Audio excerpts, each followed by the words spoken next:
Tony Leonardi and the Youngstown State University Jazz Ensemble.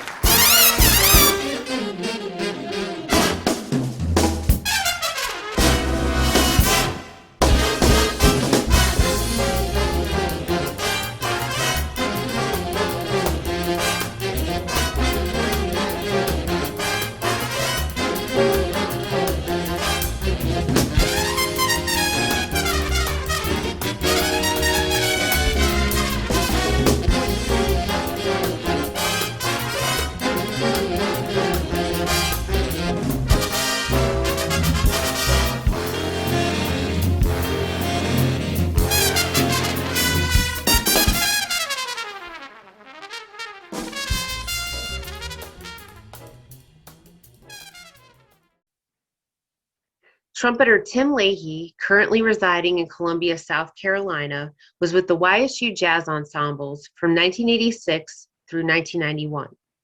In 1993, Tim won a position with the U.S. Air Force Airmen of Note as jazz trumpet soloist.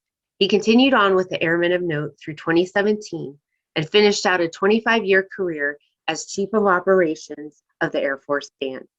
Here's my interview with Tim Leahey.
Hi, Tim. How are you doing?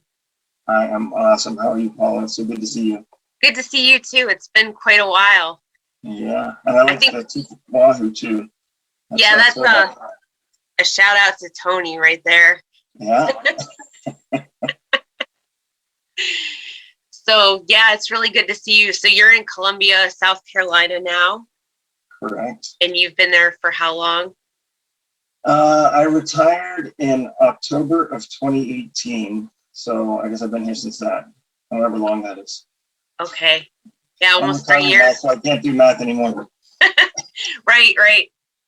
So, are you still playing trumpet? And, tell me a little bit about what you've been up to, since I haven't seen you in probably a decade and a half. So, A long time. Yeah, catch me up.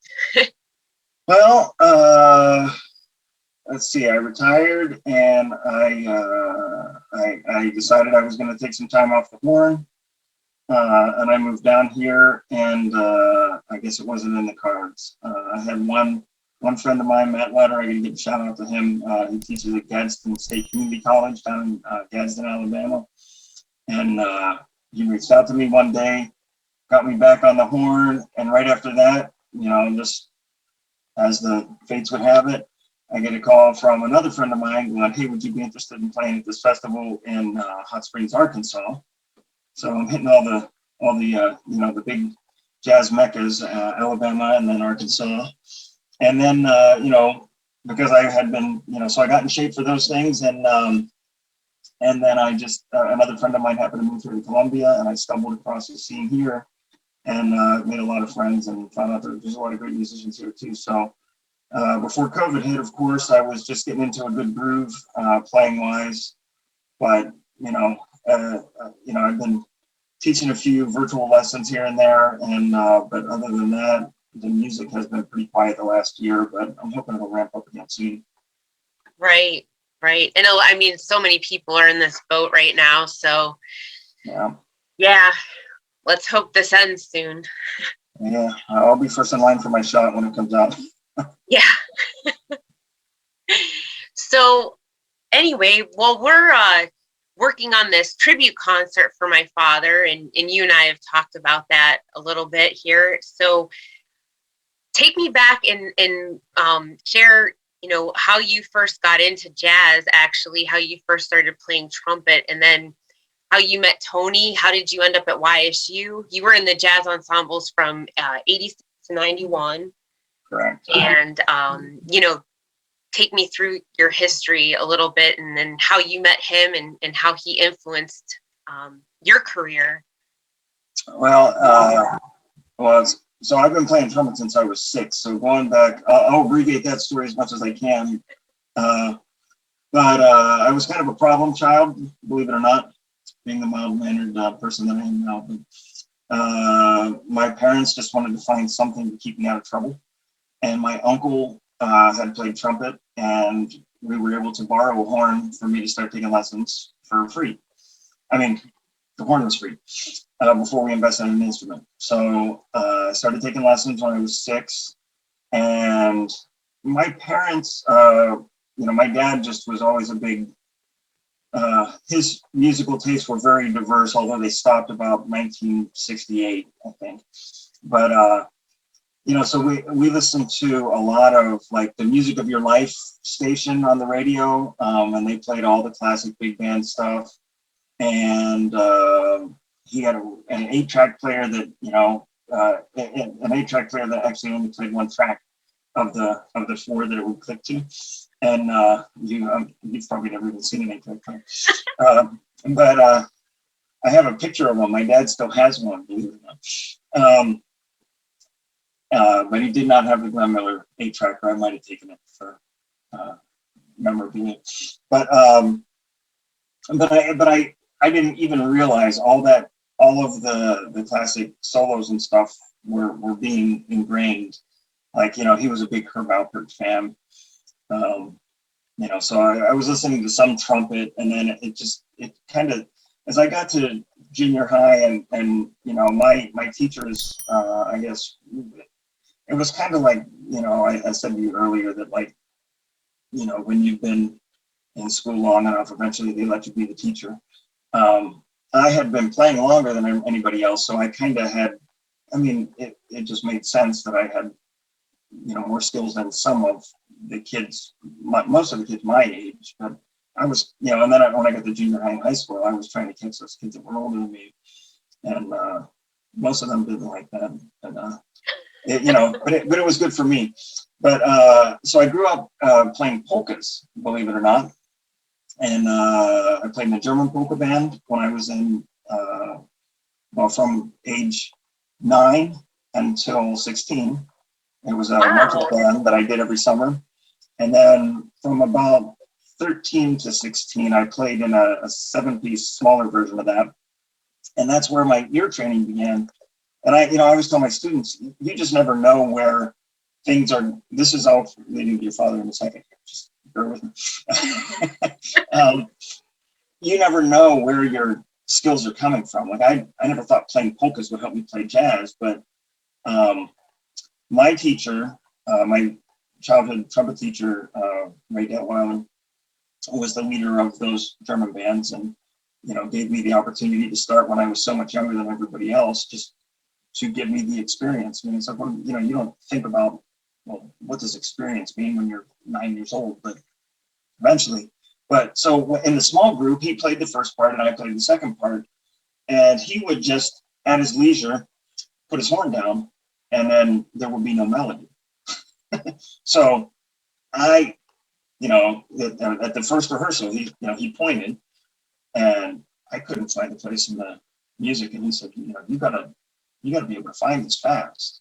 And I didn't want to lose my job, because it did pay $25 for a 3-hour gig, so that was big money in 1981.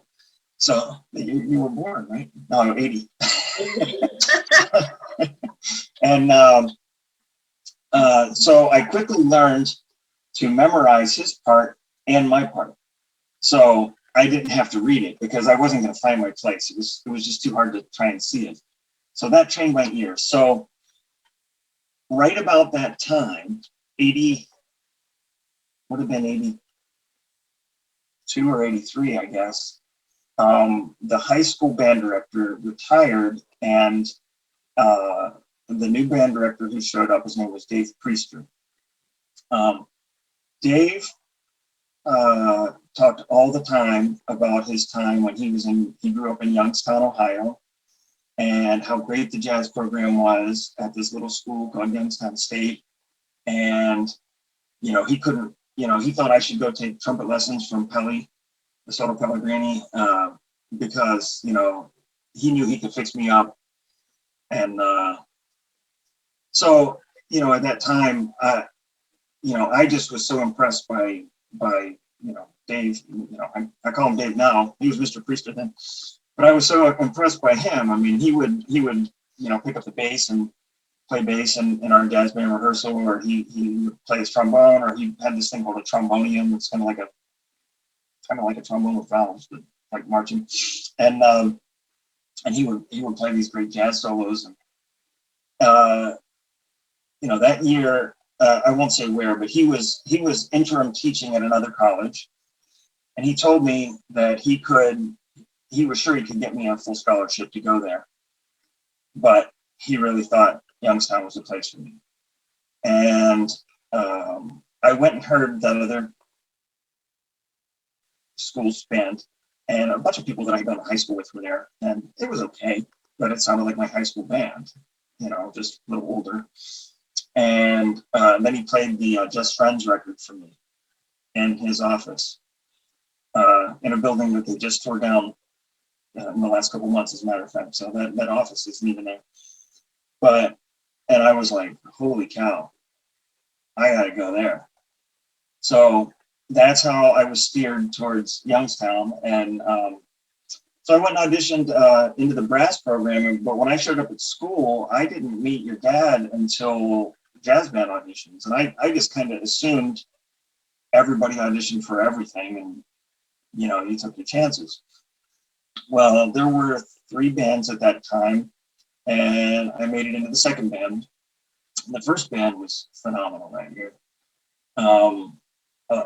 So I mean, there was so much talent for me to emulate, to try, all these guys that, like I said, in junior high, I was trying to catch the older guys. Well, these guys they set the bar high, and everybody was great though. I mean, it was just such a good vibe. But after I auditioned, I remember, I don't know if it was that day or the next day, but your dad came to me and he said,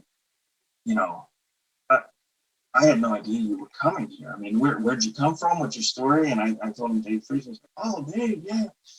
And he said, well, we had scholarship money. I mean, if I would have known you were even coming, nobody knew you were coming. So apparently I blew a little bit of Jazz Society scholarship money that year. But yeah, so that's where we met the first time. But yeah, I mean, it was just from there, it was, the rest, as they say, is history. I mean, just the leadership and guidance that Tony always provided, and support. And, I mean, I'm kind of proud to say I did get chewed out a couple times. Once was for passing a solo, which I stand by. He didn't like that. He thought that I should have been hungrier. And he told me, he said, it just worries me you're not going to make it as a professional musician if you're willing to just pass solos. He said, when Ken Engelhardt was here, he took everybody's solos. and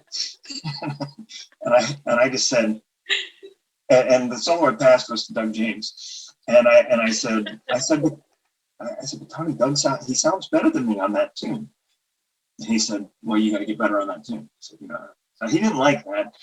But I don't know. I just was never, and maybe that I never became the superstar that like a Sean Jones did. Who's known all over the world. I'm known in military circles all over the world. Like, I have people from the On my Facebook friends list are folks from the Brazilian Jazz Ensemble, the Brazilian Air Force Jazz Ensemble, the Japanese Air Force Jazz Ensemble, some people from Australia, from Germany, which is super cool. It is very cool. And I've met some of them, but I'm humbled that anybody, has any idea who I am. But, being there with Tony was just the best education I could have gotten, I think hands down for me, for what I needed at that time and, where I ended up going.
So do you have any Tony stories or Tony-isms that stand out in your mind, or that you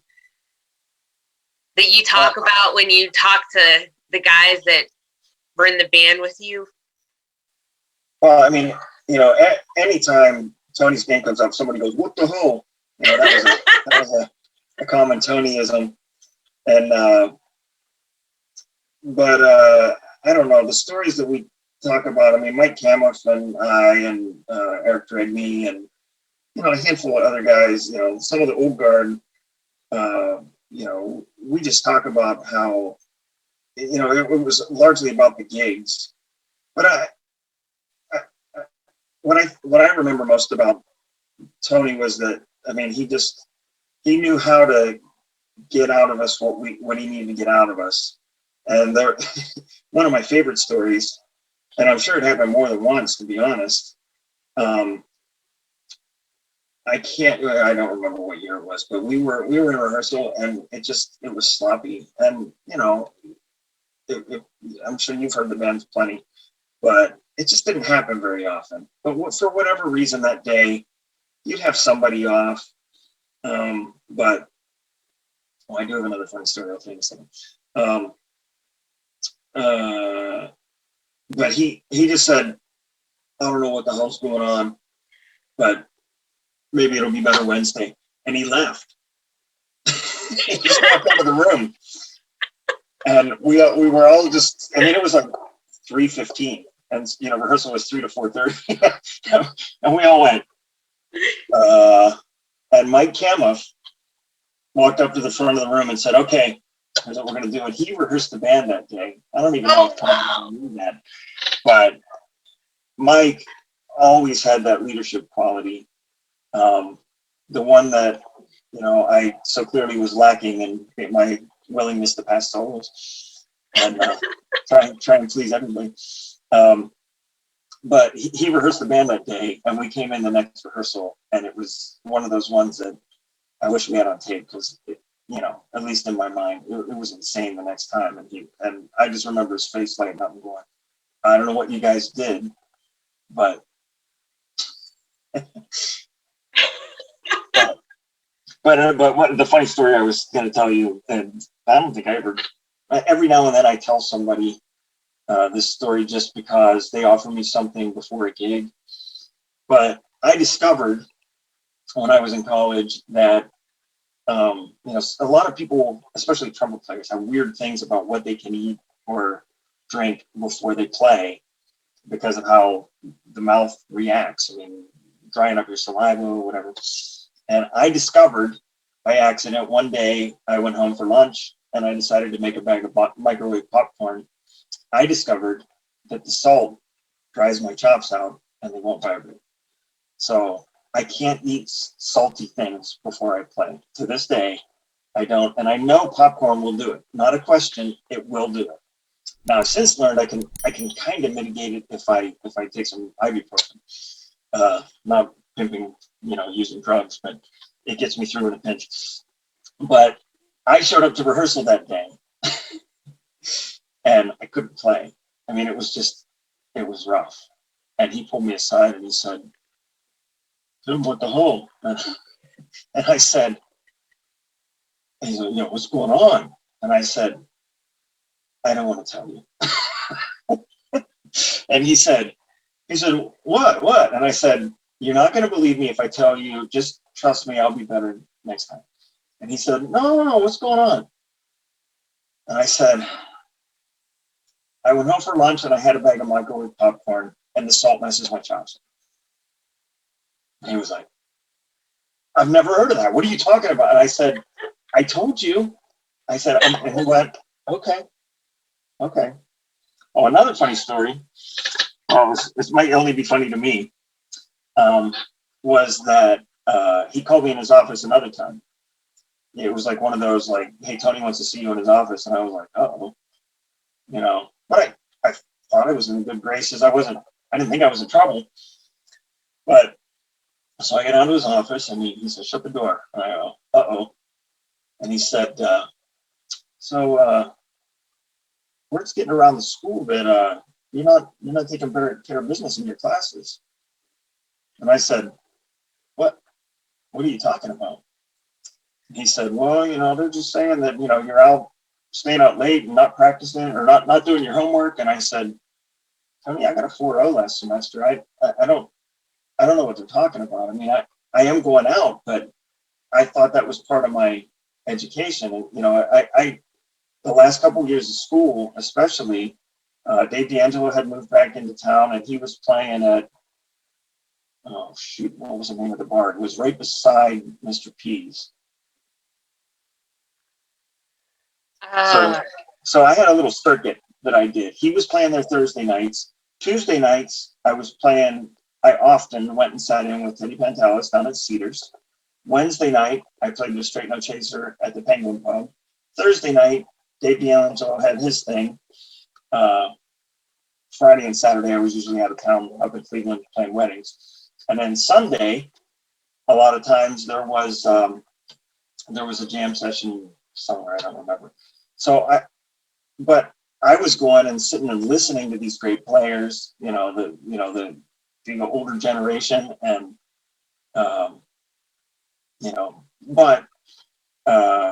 so I told him all that. I said, yeah, this is what I've been doing, but I thought that's what I'm a performance major and jazz emphasis. I said, this is what I came here to do, right? And he said, say no more. He said, if you're taking care of your business, that's all I needed to hear. And that was it. So I don't know, I would have loved to have heard how whoever said that to him and what he said back to them, but I always felt like Tony had my back. That was, I don't know. But anyhow, that's, it was funny to me that, it was like, he thought he was going to catch me trying to get away with something. And I was like, hey, I can't do much better than that 4.0 I got last quarter.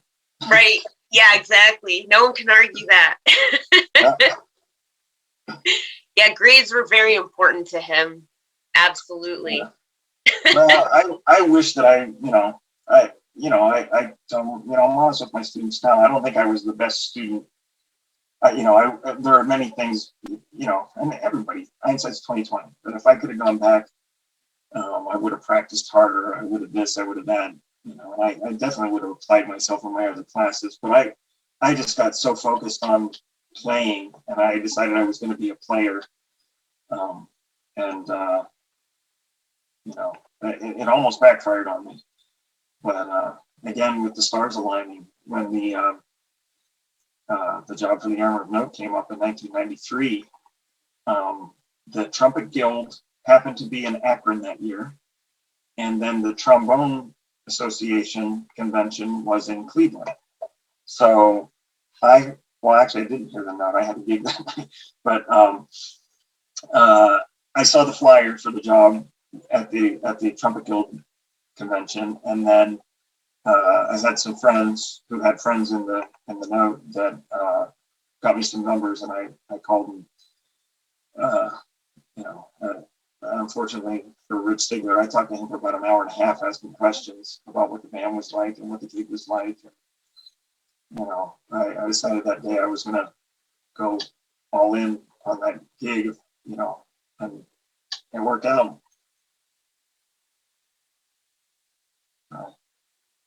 Oh, that's great. Well, congratulations again on your retirement too. Yeah, I mean, a lot of, especially jazz musicians, aren't blessed to have retirements. Right. I just, that was clearly what was in the cards for me. And, I held my chair for 24 years. So, they have a maximum age to even audition in the Air Force. So, there was a whole generation of great players that came in behind me that didn't even have the opportunity to audition for the band. So I was very lucky. So going back to when you were at YSU, you were on which albums? Was it Peabody's Down Under and Things to Come? Correct. Yep. Okay. And how do you feel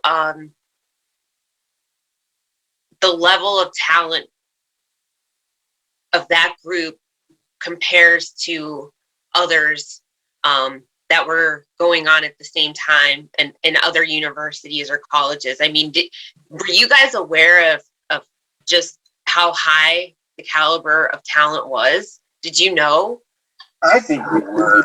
I mean, there are, some traditionally legendary programs out there. I mean, North Texas being the first one that comes to my mind. And, I think there were a lot of us that felt like we had something to prove, that like we were at this little school in Northeast Ohio. And,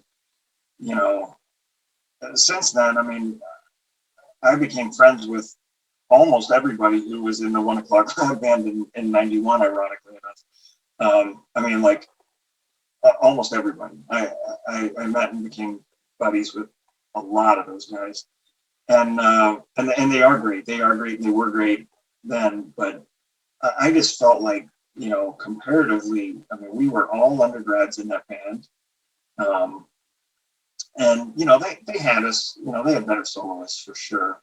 But our ensemble, I know Mike Camiff had posted, I think, on the Union site that the 1991 when we played with James Moody. And I listened to that not too long ago. And, like, especially Mike's lead playing knocked me out. I don't think my solo was too great, but, but I mean, that band was tremendous.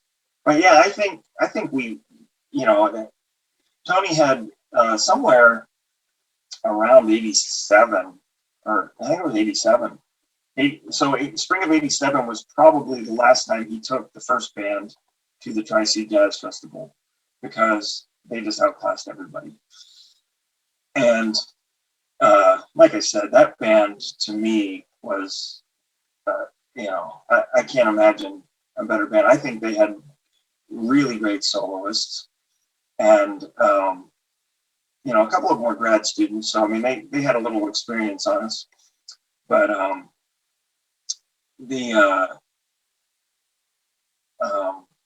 second band went in and still took first in that competition anyhow, against all the A bands of all the other schools. So, Wow. we knew we were deep in the pool, and it was just, I thought it was a testament to the teachers there that people, most of the people that went to Youngstown, this is just my perception, I guess, ended up being teachers. And I think a lot of great teachers out there, but they were also great players. The private instructors at Youngstown were all tremendous. But there wasn't really a jazz faculty at all, except for Tony. And then he brought Sam D'Angelo in to teach jazz piano, which was required of jazz majors, and the arranging class. And he was great too. He was somebody I should have worked harder for, to be honest. But it was hard for me to get motivated to in the arranging class when I had Mike Cama from the arranging class with me. And it was silly. Mike came in a better writer at 18 years old than I was ever going to become, no matter how hard. And I believe that to this. He's obviously done tremendous things for himself since then. And I still will call him and go, hey, who was the trumpet player on this recording? And he's an encyclopedia. But I digress. Yeah, I just thought it was a testament to Tony that people became the level of jazz soloists and embracing the style and the heart of jazz music that I would have put us up against anybody. And he was it. Sue Sexton, by the time I graduated, and I love her dearly, and she was a great teacher for me. And but she was asking me about improvisation things by the time I left. She had a piece that had some chord changes in it, and I coached her through that. And what I told her was, "Do you have the record?" I said, "Just play this on the record." And because for me to teach her jazz theory and composing you're basically composing a solo, and it wasn't worth her time to try to learn it. And she could learn the record solo in half an hour probably and play it perfectly every time. But I just thought it was tremendous, and that's something that if I'm ever given the opportunity to teach at a university level, I think is important, is to have somebody, not just versatile, who, like Pelly could do a little bit of everything. Yeah. But, but Jim Humble clearly was not a jazz saxophone. One of the greatest saxophone players ever in his world, but, not a jazz player. But I thought it was amazing the amount of jazz players that came through there, and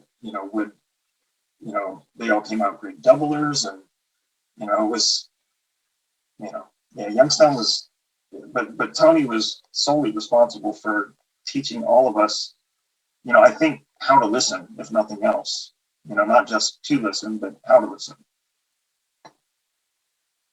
What would you say were some of the most influential attributes that he had as a teacher, for you or for the ensemble, compared to others that you might have had in music school? What attributes did he bring to the table that differentiated him from everyone else? I don't know. I've always talked about in leadership, not to use one of my Air Force-y kind of terms, but in leadership, which, translates everywhere. I'm sure we've all had bosses that just weren't great leaders. And I know a lot of the guys I worked with didn't think I was a great leader. But some people have this thing, you know what I mean? And Tony would walk into a room and you knew, that was the man. And he had a thing. But he I think he connected, I have to assume it was with everybody, but he connected with students on a personal level that, I knew he cared about me. He would ask me what was going on in my personal life.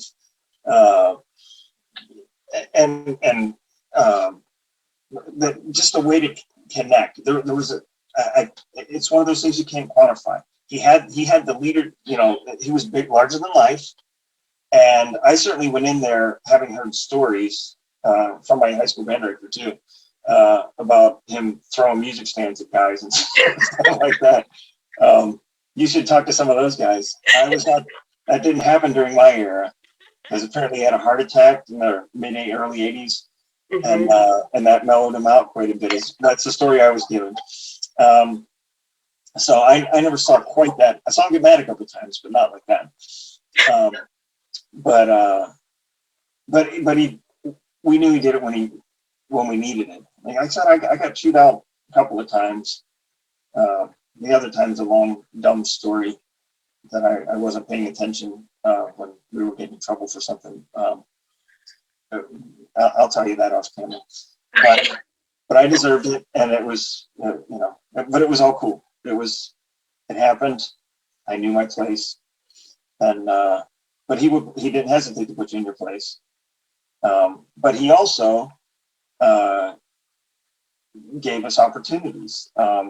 You know, I know that was a moment that I really felt like I made it when he asked me to sub for Pelly on a gig with his quintet, and it was like a dance thing, and it was at the Youngstown National Guard Armory or whatever it was, and that was a big moment for me. And then he asked me the second time I played with him in a paid capacity. He asked me to play. It was a concert at the Youngstown Country Club, and Ken Engelhardt had just moved back to town, and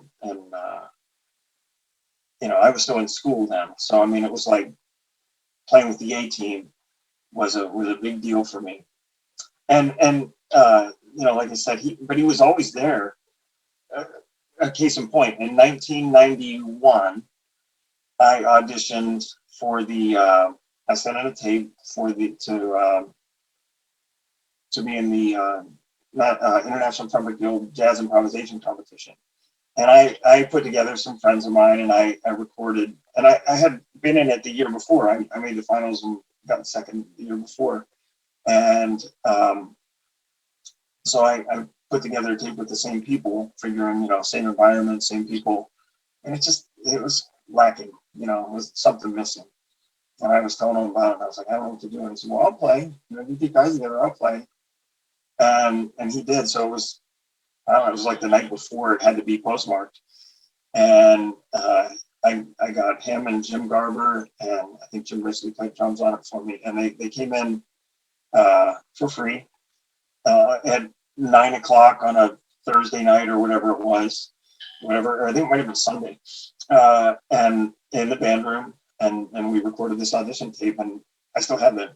And you know, so I mean, it was just it was so great to you know, that one came off like a lot better. So whatever that energy was, it was pervasive.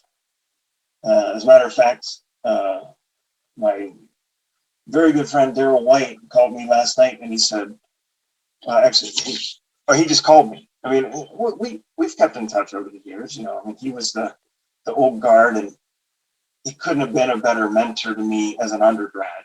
You know, telling me what to listen to, and he recommended my first Tom Harrell transcription to me. And then it was a duet with another trumpet player, and he actually came in and played it with me in the class. He had graduated, and he came in, you know, it was like awesome guy. But he called me last night. He goes, dude, he goes, I just had to call you. He goes, I was listening to that Rob Bulkley CD last night, which I pulled out to listen to. And he said, man, Tony was a bad man. And I said, I know. And he was like, man, he goes, he said, I was listening to this, and he goes, there are a couple tracks on there that the way he drives the band is like, he goes, there should be a study in Tony Leonardi bass lines.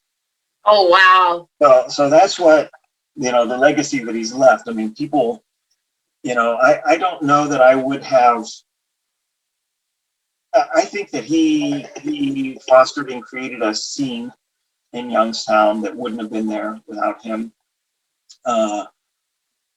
You know, I mean, just that look at the history of the people that have gone to New York and beyond, and the Sean Joneses and Harold Dankos, Ralph Loma, Jimmy Masters on this album in particular, and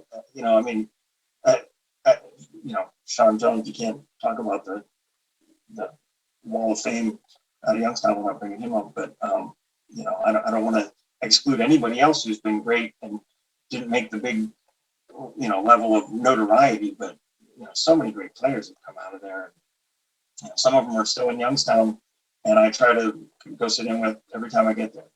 Which hasn't been often enough, but anytime we're passing through, I make sure I bring my horn out wherever I go. It's always just hanging with old friends, and it's great. Oh, that's wonderful. Well, on that note, pun intended, what are your thoughts on the tribute concert? So hoping that by that time we're past COVID, or at least, progressing in a good direction. What do you think about performing in a tribute concert for Tony and having all of these musicians back together in one space, to pay homage to him and just get together again, a reunion? What are your thoughts on that? Oh, I'd love it. I mean, it's been way too long. I mean, the 2002 reunion, I guess that was the year after your dad passed. I mean, that was a bittersweet one, and I'm so glad that, thankful that it helped start a scholarship fund in his name, and which I, haven't really kept in touch with Kent, but I assume that's still going strong, and helping, bring great musicians into the fold. But it's been 20 years, since we've done a reunion, and I mean, I've heard a lot of the names that have come through there since then, and that I haven't met, and it would be exciting for me to hear the new guard that came in, and I feel like there's always a new guy that makes you forget about the last guy, and so none of them have ever heard of me anymore after that legacy that happened. But yeah, I mean, just having opportunities like this, just to start a conversation, just to reach out, and I talked to Dave Schoaf today. I talked to Daryl White yesterday. Those guys, I haven't, well, actually I saw Dave not too long ago, because he's about an hour and a half from me up in Charlotte. So I saw him well before COVID, so it was at least a year ago, but I did connect with him sometime in the last year and a half, just for coffee, and I couldn't get him to play though, I don't know why. And but yeah, I mean, I would love it, and I already talked to these two guys, and I'm like, if and when this happens, and I assume we will all come back for it, I want to reconnect the Straight No Chaser group that. Oh yeah. When Daryl left for Chicago to do his master's, I replaced him in that group, and I mean, that was another coming of age for me. That, like, I went into the Penguin Pub for the first time on a Wednesday, and I had learned a few choruses of rhythm changes. Like, I wasn't improvising yet. And that was another secret. I don't know if your dad knew. First year of school, I didn't know how to improvise. I could play jazz solos. I could play the style, but I learned them ahead of time. Whether I transcribed an exact solo or I pieced them together, it was all prepared. Because I was scared to death to go in there and not know what I was doing. And by the second year, I went in there, and beginning of the second year, I went into the Penguin Pub, and or my second year of school, and played, and that's all I knew was my couple courses of rhythm changes, and they were like, "No, I'll play more," and I was like, "Oh, that's all I got." And I left. I had to leave because they were going to make me play more. So, but I learned. I got better at it, I guess, since then. Oh, that's funny. But yeah, I mean, the reunion, the aspect of the reunion is, I'm always up for that. I mean, I've always been maybe too much of a people person, and I love seeing old friends, and I mean, no matter how long it's been, everybody's always happy to see everybody, and it was that last one was great. You know, I reconnected with Chuck Curry on that last one. I hadn't seen him since he left school, which I think was 87. I think he graduated with his master's in 87. And he showed up to 15 years later. And then when I was in the Emerald Note, I actually got him to sponsor a concert on our tour. Oh, wow. Arizona, where he was. And so, yeah, I mean, you never know. But, you know, so we've kept in touch since. And, you know, I'd love to, but, you know, I've always said that, you know, your dad, I think, is responsible for creating this. There's an energy in Northeast Ohio that I can't quantify. But I've played with some really great big bands. You know, the Emerald Note I consider to be one of the best ever in the world. And I was privileged to play with them for 24 years of my 25 in the Air Force. And, you know, but then I go back to Brothers and sit in with Eric Craigie's band. And it's not as clean, it's not as accurate, but there's a heart to it that I miss. You know, I don't know how to quantify that, but there's something in the water in Youngstown for sure. And I hope I can get you in touch with Dave Priester to you know, I'd love to hear any stories he had about Tony. He claimed that he helped get the band started way back in 1970 or whatever it was. So I'm sure he's got some good stories. Oh, yes, I'm sure he does. If there's any way you can get us in touch, that would be phenomenal. Absolutely. Well, thank you so much, Tim. It was so great to catch up with you, and we'll talk soon. All right, absolutely. Thank you. Okay,